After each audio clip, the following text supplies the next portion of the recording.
Hello, my name is Ved and I welcome you to program your mind.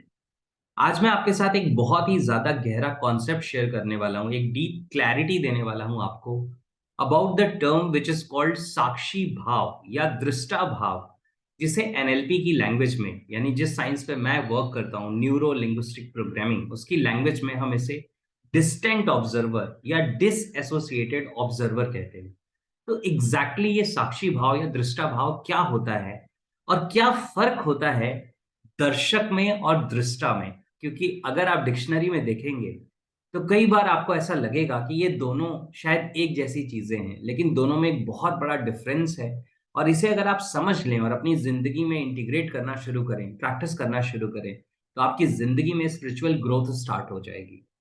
बहुत सारे लोग साक्षी भाव दृष्टा भाव के बारे में सुनते हैं, पढ़ते हैं, लेकिन एक्चुअली अपनी जिंदगी में इंप्लीमेंट नहीं कर पाते। मैं लास्ट 12 ईयर्स से, जब से इस साइंस को, साइंस ऑफ माइंड को लोगों के साथ शेयर कर रहा हूं, तो मैंने हमेशा कोशिश की है कि स्पिरिचुअलिटी के जो कॉन्सेप्ट्स हैं उनको मैं साइंस ऑफ माइंड के साथ कनेक्ट कर सकूं, रिलेट कर सकूं, गहरी अंडरस्टैंडिंग ले सकूं और उसी अंडरस्टैंडिंग को लोगों के साथ शेयर करूं, क्योंकि साइंस ऑफ माइंड स्पिरिचुअलिटी का प्रैक्टिकल एप्लीकेशन है। राइट? तो आइए समझने की कोशिश करते हैं। जब हम बात करते हैं किसी भी लाइफ की सिचुएशन की, जिस सिचुएशन में आप हैं, आपकी जिंदगी में कोई सिचुएशन चल रही है, उस सिचुएशन में ज्यादातर लोग दर्शक होते हैं, यानी कि उनका फोकस दृश्य पे होता है। क्या चल रहा है चारों तरफ, क्या हो रहा है, उस पे उनका फोकस होता है। लोग क्या कर रहे हैं, कैसे बिहेव कर रहे हैं, और उन्हें अच्छा बुरा जो भी फील हो रहा है, वो सब कुछ ऑटोमेटेड रिस्पॉन्स है। दैट मीन्स एक तरह की प्रोग्रामिंग का रिजल्ट है। तो ऐसे लोगों को हम एनएलपी की लैंग्वेज में कहते हैं कि they are living at the effect end. Cause end होता है और एफेक्ट एंड होता है, तो वो एफेक्ट एंड पे अपनी जिंदगी को जी रहे हैं। राइट? वहां पे वो अफेक्टेड हैं उन सारी सिचुएशन से जो चारों तरफ की दुनिया में चल रही है, क्योंकि उनका ध्यान उन सिचुएशंस पे है, लोगों पे है, सर्कमस्टांसेस पे है, उनका ध्यान बाहरी दुनिया में है। इसे हम कहते हैं कि उनका फोकस आउटवर्ड है, यानी कि आउटवर्ड अवेयरनेस है उनकी। जब आप इस सिचुएशन में होते हैं तो आपको दर्शक कहते हैं। जैसे जब आप किसी मूवी को देखने के लिए जाते हैं या किसी, आप एक थिएटर प्ले को देख रहे होते हैं, तो आप वहां पे दर्शक हैं, क्योंकि आपका पूरा ध्यान इस पे होता है कि सामने क्या प्ले हो रहा है, सामने क्या चल रहा है। राइट? और वो सारी चीजें आपको इमोशनल भी करती हैं।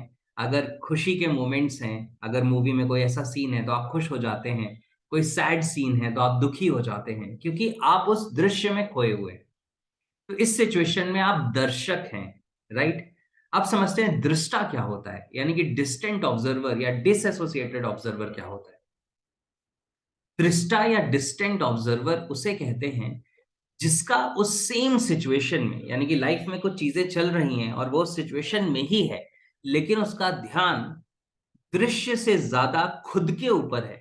दैट मीन्स जो सिचुएशंस में चल रहा है, जो कुछ भी हो रहा है, उस सिचुएशन में मुझे कैसे रिस्पॉन्ड करना है, मुझे कैसे बिहेव करना है, मुझे अपनी फीलिंग्स को कैसे कंट्रोल में रखना है, मुझे इस सिचुएशंस में लर्निंग क्या मिल रही है, उसका सारा ध्यान इन चीजों के ऊपर होता है। दैट मीन्स दर्शक भी उसी सेम सिनेरियो में है और दृष्टा भी उसी सेम सिनेरियो में है, लेकिन दोनों के बीच में सबसे बड़ा डिफरेंस ये है कि दर्शक का ध्यान दृश्य पे है और दृष्टा का भाव सेल्फ पे है, यानी कि खुद पे है।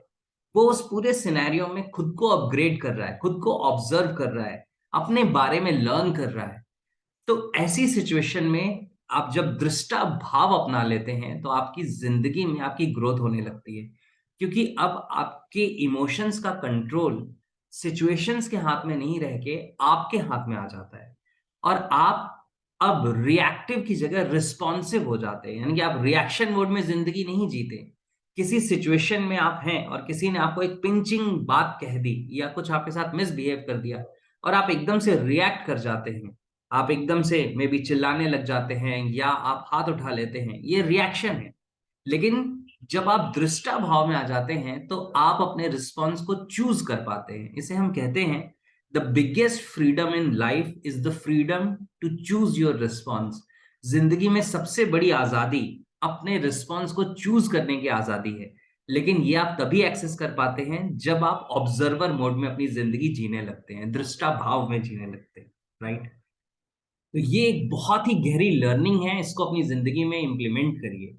किसी भी सिचुएशन में खोइए नहीं, बल्कि उस सिचुएशन में अपने ऊपर ध्यान रखिए। आपका ध्यान दृश्य की जगह सेल्फ के ऊपर हो जाए, खुद के ऊपर हो जाए, और आप ऑब्जर्व करें कि जो कुछ चल रहा है उससे आपके अंदर क्या हो रहा है, और आप अपने रिस्पॉन्सेज को चूज करें।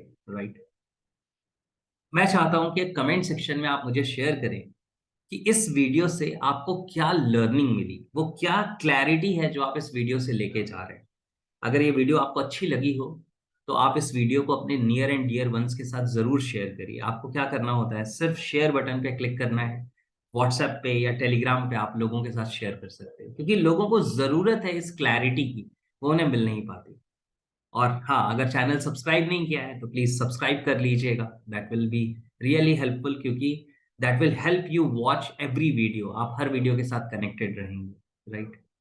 सो I love you all and live the life that you deserve. I will see you in the next video.